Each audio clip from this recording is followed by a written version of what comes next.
Okay, so as we begin our discussion on DEI, no, or diversity, equity, and inclusion, it is important to recognize that these concepts are no longer optional ideas in public administration. They are a core principles of effective and ethical governance. Now, public institutions exist, no, to serve diverse population with varying needs, identities, and social realities. No? Leaders and administrator must therefore understand how diversity enriches decisions making, no, or decision making, no, how equity addresses historical and structural disadvantages, and how inclusion ensures that all voices are meaningfully represented in public processes. So this topic invites us not to examine not only policies but also the values and behaviors that shape public service delivery.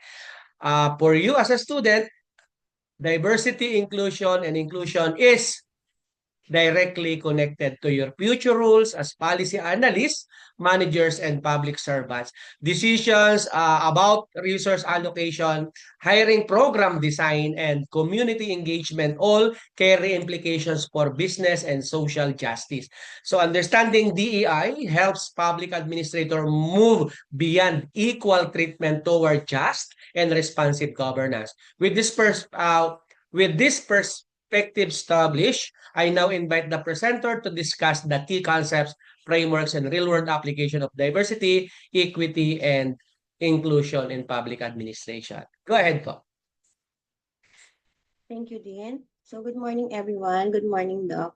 So I am Diana S. Rubianes, and I am tasked to present the topic about diversity, equity, and inclusion, also known as DEI. So this topic is very important because DEI helps us understand how we can build a workplace and community where everyone feels respected, valued, and included, regardless of their background, identity, or differences. So as we go through this presentation, we will learn what diversity, equity, and inclusion mean, why they matter, and how we can apply them in our daily work and interactions. So before we start discussing the details, let me briefly share the presentation overview. So first, we will define and understand the three main concepts, which is diversity, equity, and inclusion, and why they matter in the workplace and in public service. Next, we will discuss on how DEI is linked to ethical leadership. And after identifying these challenges, we will move on to practical solutions by discussing different strategies for promoting DEI. Then we will highlight how DEI is connected to human resource management practices. And finally, we will end by discussing the impact of DEI on government and public service. So why diversity, equity, and inclusion matters in the public sector? So DEI is important in government because public service should be fair, respectful, and open to everyone. So in the public sector, we serve people from different backgrounds, cultures, and life experiences. So DEI helps build a stronger government workplace and improve how we serve the public. So when government office promotes DEI, it results in better decision making, better teamwork, and better service delivery for all citizens. To begin our discussion, let us first understand the concept of diversity, equity, and inclusion, or DI, in the context of the public sector. So first, public institution serves different communities. So, ang ahensya naman ng government ay nagbibigay ng serbisyo sa mga tao na nanggaling sa magkakaibang kultura, socioeconomic background, abilities, at belief systems. So when the public sector workforce reflects this diversity, it becomes much better equipped to understand the concerns of the community and deliver services that are respectful, responsive, and appropriate to all segments of society. Second, trust in government depends on fairness and representation. So, citizens are more likely to trust public institutions pag nakikita nila na yung decision-making is inclusive, transparent, and impartial. So, DEI ensures that policies and programs are implemented without discrimination, reinforcing the principle that government serves everyone equally and justly. Third, inclusive leadership improves both service delivery and employee morale. So leaders who value inclusion encourage collaboration, open communication, and mutual respect among employees. So this creates a positive work environment where everyone feels valued and motivated. So mas motivated tayo, mas nagiging productive tayo, at mas magiging committed in delivering public service. Next, DEI also enhances organizational performance. Diverse teams brings a variety of perspectives, innovative solutions, and better problem-solving abilities. So this helps public sector organization adapt more effectively to complex challenges. And finally, DEI supports democratic values and social justice, which are essential to good governance. So by promoting fairness, participation, and equal opportunity, DEI reinforces accountability, human dignity, and respect for rights. So in this way, DEI is not just a management approach. Rather, it is a core element of ethical, people-centered public service. So, in summary, iba-iba yung background at experiences ng mga taong siniservisyohan natin. The same with us na nagbibigay serbisyo. So, kaya importante ang diversity kasi nire-recognize natin na valuable ang differences ng bawat isa.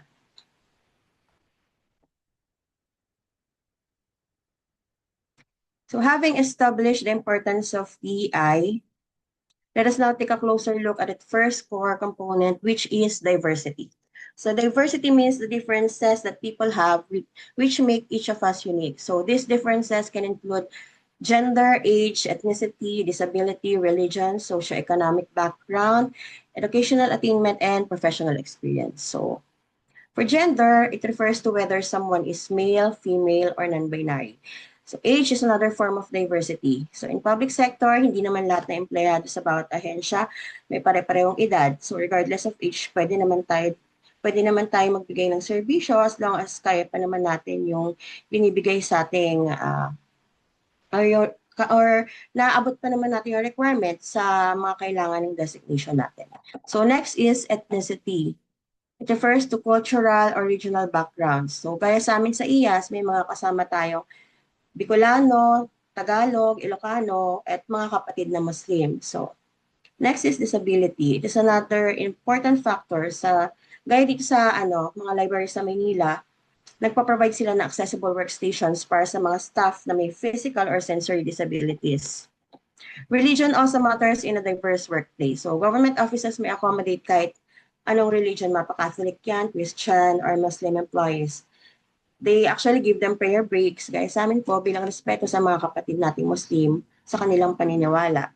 Social economic background is another aspect of diversity. So lahat naman tayo may iba-ibang economic background. So some of us nanggaling sa urban areas, iba naman nanggaling sa rural provinces, which brings different life experiences na pwede rin natin ma-share and makamotivate sa ibang kasamahan natin sa trabaho. Also, educational attainment includes the variety of formal education levels. So, for instance, sa municipal office, they have staff with vocational training, college degrees, or even master degrees performing different roles. And finally, professional experience reflects the differences in skills and work history. So for a government agency, may have employees who are new to public service. Meron din naman tayo yung mga haligi na ahensya. Ito yung mga experience na. So overall, sorry. So overall, ang diversity tumutukoy sa pagkakaiba-iba ng mga tao. Mahalaga ito sa public sector dahil nakakatulong ito sa mga tanggapan ng gobyerno na mas maunamaan ang iba't ibang pangangailangan ng mga mamamayan. So sa ganitong paraan, nagiging mas epektibo ang serbisyo para sa lahat. Now, let's talk about equity in the public sector. So, equity means fair treatment, access, and opportunity for all. It ensures that every employee has an equal chance to succeed, whether in getting a job, attending trainings, or being considered for promotion without favoritism or discrimination. So, equity also means recognizing systemic barriers and addressing them. We know that some employees face disadvantages because of these existing rules, practices, or biases. So equity focuses on identifying these barriers and taking action to remove them so everyone can perform their best. And finally, equity is about allocating resources based on needs and not sameness. So this means giving support according to what employees actually need rather than giving everyone the same thing. So gaya ng nasa picture, makikita natin that inequality, tatlo silang binigyan ng opportunity na makakuha ng apple. Pero hindi lahat sa kanila maaabot yung apple dahil meron silang iba-ibang height. Whereas sa equity, they were all given the opportunities to get the apple. And they have treated fairly by giving them all platform para lahat sila maabot yung apple. So bilang kabuuan, equity in public sector means fair treatment, access at opportunity para sa lahat. So it ensures na lahat may equal chances mag-succeed, whether sa hiring, training, promotions, na walang favoritism or discrimination. Ina-address din ito yung barriers tulad ng rules, practices, or biases na nagiging disadvantages sa iba. And lastly, hindi ito about giving the same resources to everyone, kundi giving support based on need, like extra training, flexible schedule, and the likes.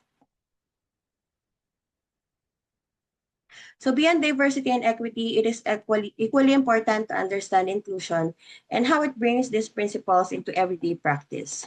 So inclusion is about making sure that diversity and equity actually lead to meaningful participation for everyone.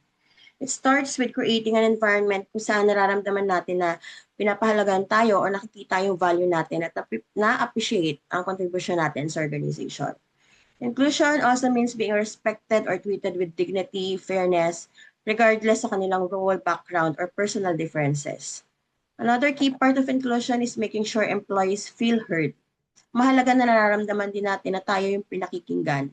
Mapa-opinion man to, suggestions, and kinoconsider nila ito. Also, inclusion involves encouraging participation in decision-making. Yung nararamdaman natin na hindi lang tayo tagagawa, but also sinasama din tayo sa pagbuo ng plano or desisyon. That we are also given real opportunities na ma-share yung ideas natin, contribute to discussions that can affect the work in the organization. And finally, inclusion means building a culture of belonging. So this is a workplace where employees feel accepted, included, and comfortable being themselves. So because when employees feel they belong, teamwork improves, trust grows, and the organization becomes stronger and more collaborative. So at this point, it becomes clear that DEI is not just an organizational goal, but a key responsibility of leadership. So leadership here is not about giving orders, it's about being ethical and people-centered. Public sector leaders must act with integrity and always think about the welfare of both employees and public they serve. So being people-centered means respecting everyone's dignity, listening to concerns, and making decisions that are fair and focused on the common good and not on personal interest. So leaders must also promote fairness and social responsibility. And this means making sure rules, opportunities, and services are applied fairly to everyone.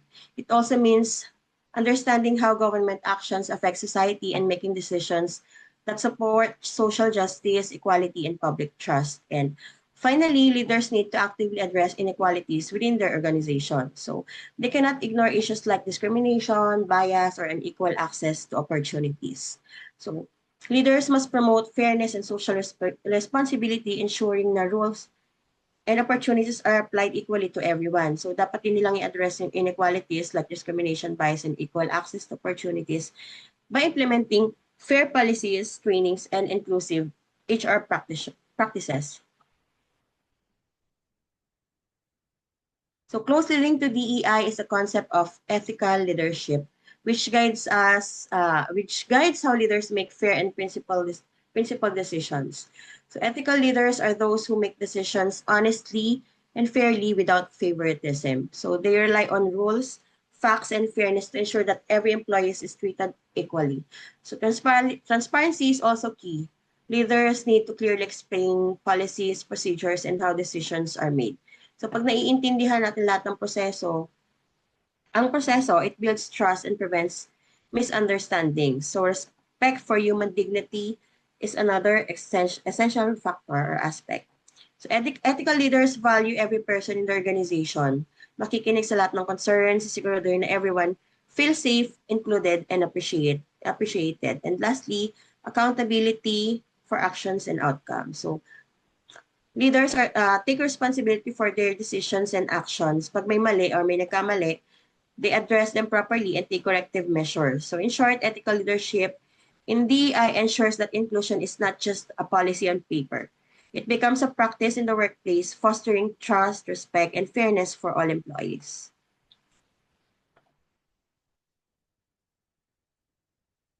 Despite its importance, implementing DEI in the public sector is not without challenges. So first, there is institutional bias and discrimination.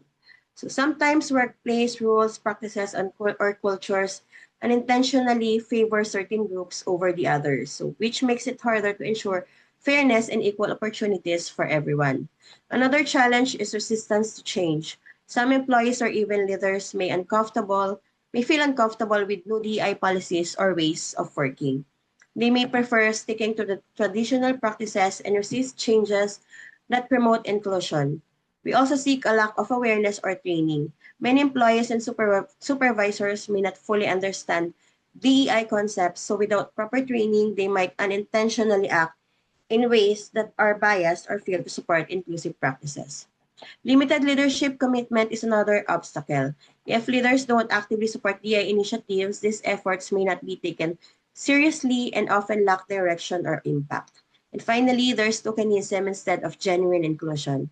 This happens when organizations hire or include a few people from underrepresented groups just to appear diverse without giving them real opportunities or a voice. So this becomes the purpose of DEI.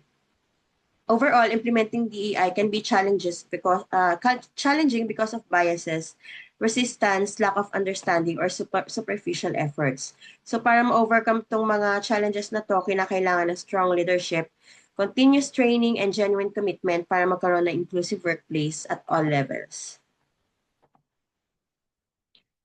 So in response to these challenges, there are several strategies that public sector organizations can adopt to strengthen DEI. First, DI training and leadership development is important. So this means educating both leaders and employees about diversity, equity, and inclusion. So training helps everyone understand biases, respect differences, and lead teams in a fair and inclusive way. Next, inclusive recruitment and promotion system ensure that hiring and promotions are fair, transparent, and based on merit. This gives everyone equal opportunities to grow regardless of their background. Mentorship and sponsorship programs are also key. So mentors guide employees and provide advice, while sponsors actively help them gain opportunities for advancement, especially from those underrepresented groups. So data-driven decision-making helps the organization identify gaps in representation, pay, or opportunities. So by using data, leaders can make informed decisions and track progress in DEI initiatives.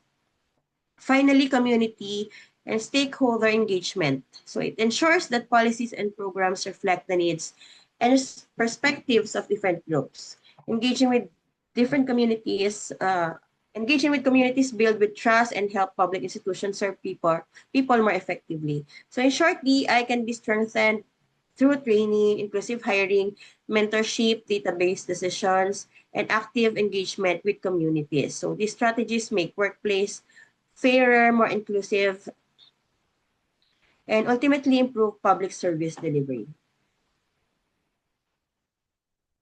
So when these strategies are effectively applied, DEI can significantly enhance organizational performance. So inclusive organization tends to make better decisions because they consider a variety of perspectives and experiences. So by listening to different viewpoints, leaders can create solutions that are well-rounded and more effective. DEI also boosts employee engagement when people feel respected and included. They are more motivated to contribute their best work. This not only improves morale, but also leads to higher productivity across the organization. So another benefit is improved service outcomes. A workforce that reflects the diversity of the community can better understand the needs of citizens. So as a result, public institutions can deliver services that are more responsive, fair, and effective. DEI further strengthens public trust. Citizens are more likely to have confidence in organizations that treat everyone equitably and demonstrate fairness in their actions. And finally, inclusive teams enhance innovation and problem solving. Different experiences and ideas spark creativity and allow organizations to tackle complex challenges more effectively. In short, DEI is not just a moral or ethical goal. It directly contributes to better decision making, higher employee engagement, more responsive services, stronger public trust, and innovative solutions, all of which are critical for a credible and effective public sector. So one area where DEI has strong and lasting impact is in human resource management practices. First, in recruitment and selection. Hiring processes need to be fair and based on skills, experience, and qualifications. So this ensures that every candidate, regardless of gender, age, or background, has an equal opportunity to join the organization. Next, training and development. Both employees and leaders should receive programs that raise awareness about diversity, equity, and inclusion. These trainings help teamwork respectfully with one another and equip leaders to practice inclusive leadership in their day-to-day decisions. Performance management is another key area. Evaluations should be consistent and unbiased, focusing on an actual performance rather than personal characteristics.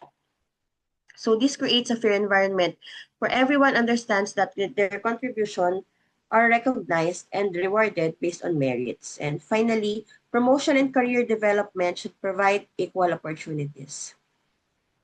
Advancement should be transparent and based on skills and achievements, giving all employees access to training, leadership roles, and professional growth. In short, DEI must be integrated throughout all HR processes from hiring to promotion. By doing so, organizations can ensure fairness, boost employee morale, and improve overall performance. So in the Philippine public sector, DEI is further reinforced through the Gender and Development or GAD framework. So the GAD framework is designed to integrate gender considerations into all public sector programs and policies. This means that leaders and supervisors are expected not only to support GAD programs, but also to ensure that policies are gender responsive and that women are encouraged to take part in leadership and decision-making roles. So when implemented effectively, GAD helps strengthen equity and inclusion across government institutions. So in practice, this means that leaders must consider the needs and perspective of both men and women equally when designing programs and policies. They should actively back initiatives that empower women, giving them real opportunities to lead and contribute meaningfully to the organizational goals. Finally, when GAD is properly applied, it promotes equal participation and inclusive decision-making. Everyone, regardless of gender, has the chance to be heard and to contribute to important decisions. This creates fairer workplace and more inclusive public institutions, which ultimately improves service delivery and strengthen public trust. So taken together, effective DI leadership has a broad impact on governance and delivery of public service. So when leaders practice DI effectively, it boosts employee engagement and productivity. Employees who feel included, valued, and respected are more motivated to give their best effort. So this not only improves teamwork, but also enhances overall performance within the organization. DEI also leads to better decision-making. Diverse teams bring a variety of experiences, perspectives, and ideas. So these help leaders make well-informed, balanced decisions that consider multiple viewpoints, resulting in more effective solutions. Another important outcome is increased public trust and credibility. So when government institutions consistently treat employees and citizens fairly and inclusively, people are more likely to trust the systems and believe in the integrity of public service. And finally, DEI helps ensure more inclusive and responsive service delivery. So public programs and services can better meet the needs of all citizens, including marginalized and underserved communities. This makes government initiatives fairer, more accessible, and more effective. So in short, DEI doesn't just improve internal operations. It strengthens governance, enhances public trust, and supports national development by promoting fairness, accountability, and people-centered public service. So leadership in diversity, equity, and inclusion is a core competency for executive leaders and supervisors in the Philippine public sector. So by promoting inclusive values, ensuring equitable policies, and fostering respectful workplace, public sector leaders strengthen organizational performance and uphold the principles of democratic and people-centered governance. Ultimately, effective DI leadership supports sustainable development, enhances the quality of public service for all Filipinos. So leading with diversity, equity, and inclusion is an important skill for leaders and supervisors in the Philippine public sector. So by treating everyone fairly, creating inclusive policies, and building a respectful workplace, leaders help their organizations work better and serve people more effectively. So good DEI leadership also supports fair and democratic governance and help government provide better services for all Filipinos. So for my references, here are the list. So this ends my presentation. Thank you and good morning, everyone. Thank you so much. No? Again, diversity in public administration refers to recognizing and valuing differences, no, among individuals and communities, including culture, gender, age, socioeconomic background, and perspective. Let's say, for example, no, a local government office that employs a diverse workforce is better positioned to understand community concerns and design culturally responsive programs. Diversity strengthens policy outcomes by broadening viewpoints and reducing blind spot, no, in decision making. Equity focuses on fairness by acknowledging that not all individuals start from the same position and may require different levels of support to achieve comparable outcomes. In practice, this can be seen when a public health agency prioritizes outreach and resources for marginalized communities with limited access to services. Equity-driven leadership ensures that public programs, no, address real needs, no, rather than applying uniform solutions that may unintentionally exclude vulnerable groups. No? Inclusion ensures that diversity and equity translate into meaningful participation and belonging. No? An inclusive public administration or public organization creates environments where employees and citizens feel heard, respected, and empowered to contribute. For MPA students, this topic reinforces a fundamental lesson. No? Effective public administration is not only about efficiency and compliance, but about building systems that reflect fairness, dignity, and share responsibility in serving the public good. Okay? Thank you so much to our presenter.